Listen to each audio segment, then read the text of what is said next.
My husband risked 9 years of marriage for his work wife, but he had no idea I knew or that I was quietly tearing his life apart while smiling in his face. My spouse shattered my trust with his office confidant, unaware that I've discovered his betrayal. I've been acting as if everything is normal, but in secret, I'm crafting my ideal future while dismantling his.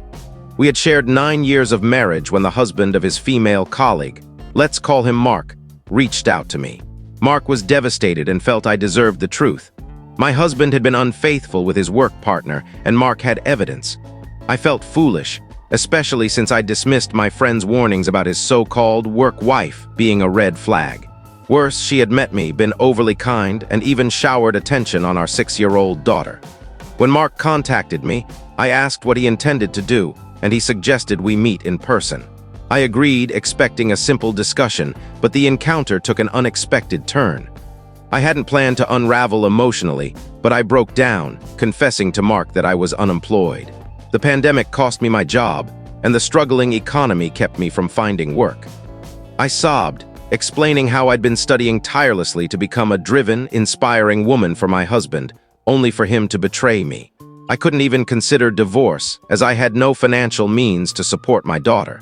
If I left, the courts might favor him due to my lack of income, and I knew he'd keep her from me.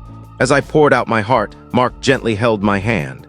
He dabbed my tears with a tissue, and I asked for an enormous favor.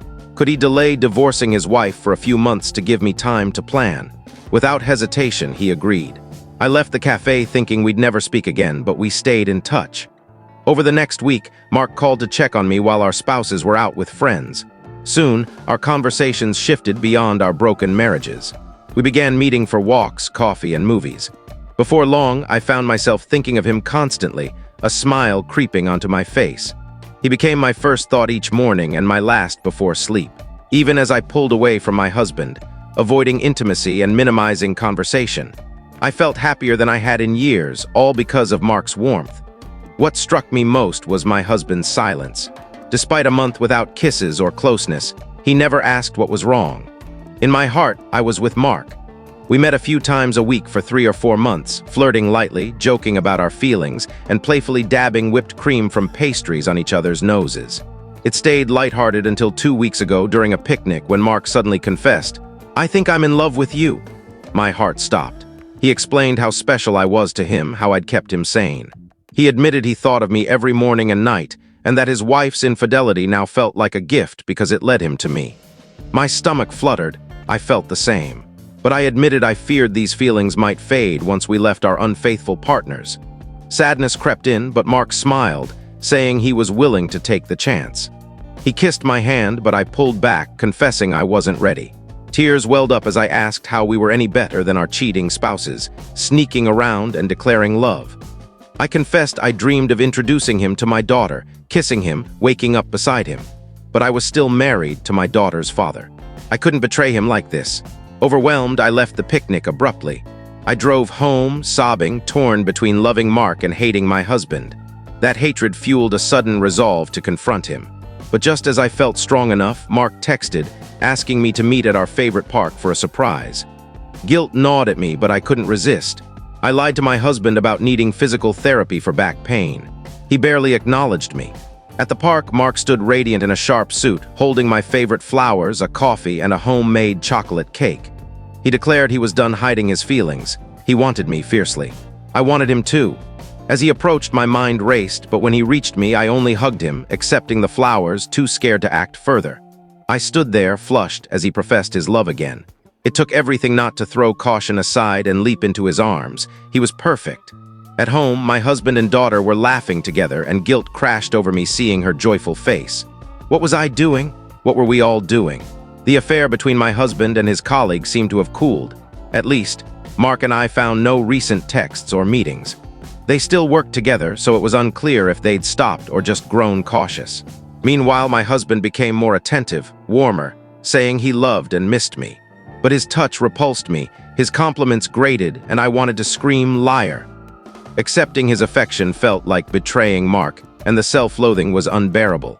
I tried recalling why I loved my husband, but all I saw were his explicit messages to her, promises he once made to me.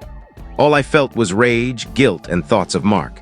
Unable to contain it, I sent Mark a long message detailing my anger, resentment, and guilt. He tried calling, but I couldn't answer, my emotions choking me.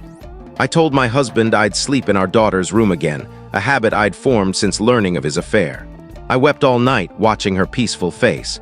The next morning, Mark and I spoke for over an hour. His voice was heavy with fear, but he respected my need for space. He reminded me that even at my lowest, I knew what I wanted, to secure a future for myself and my daughter.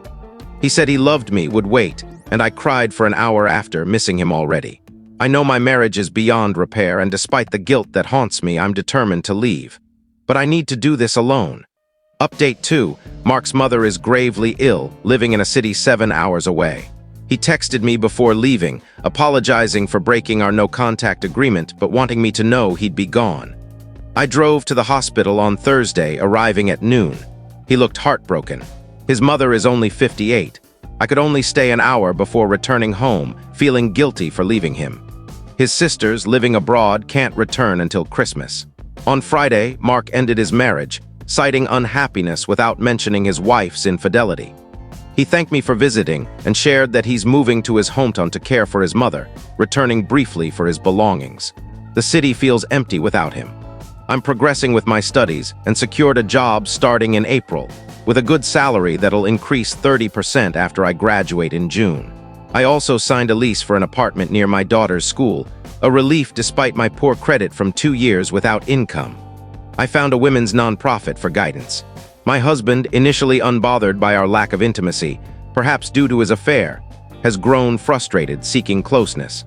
I've deflected, citing low drive or school stress, but last week he insisted on discussing our distant marriage. He remarked that neglect pushes partners to stray, triggering me. I snapped that he cheated long before I withdrew. Shocked, he cycled through denial, excuses, apologies, and questions about my plans. I revealed my job and apartment, and he begged, claiming she meant nothing, the affair was over, and he loved only me. He urged me to think of our daughter. I explained I'd grieved our marriage for a year and was done. He felt blindsided, arguing I should have confronted him earlier for therapy or effort. He accused me of scheming behind his back. I cried, begging him not to let his anger harm our daughter.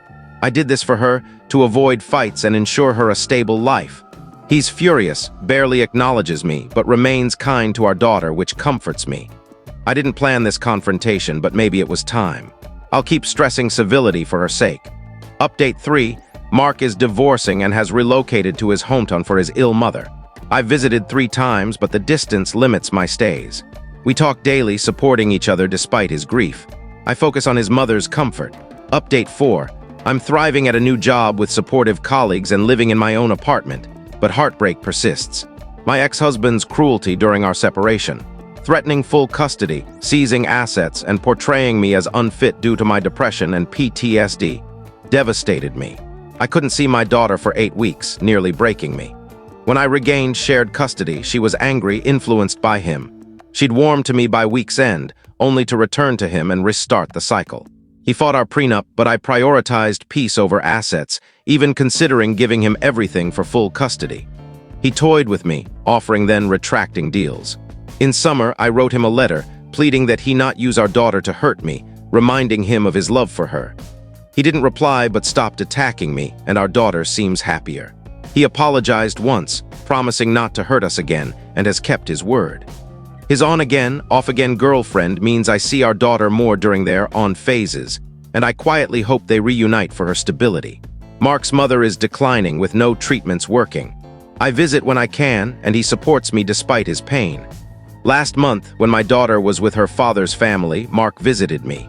We spent a weekend together and I let myself love him fully. His divorce is final, but we're keeping our relationship private until my life stabilizes. A few more months, what's the wait? I'm happier than ever.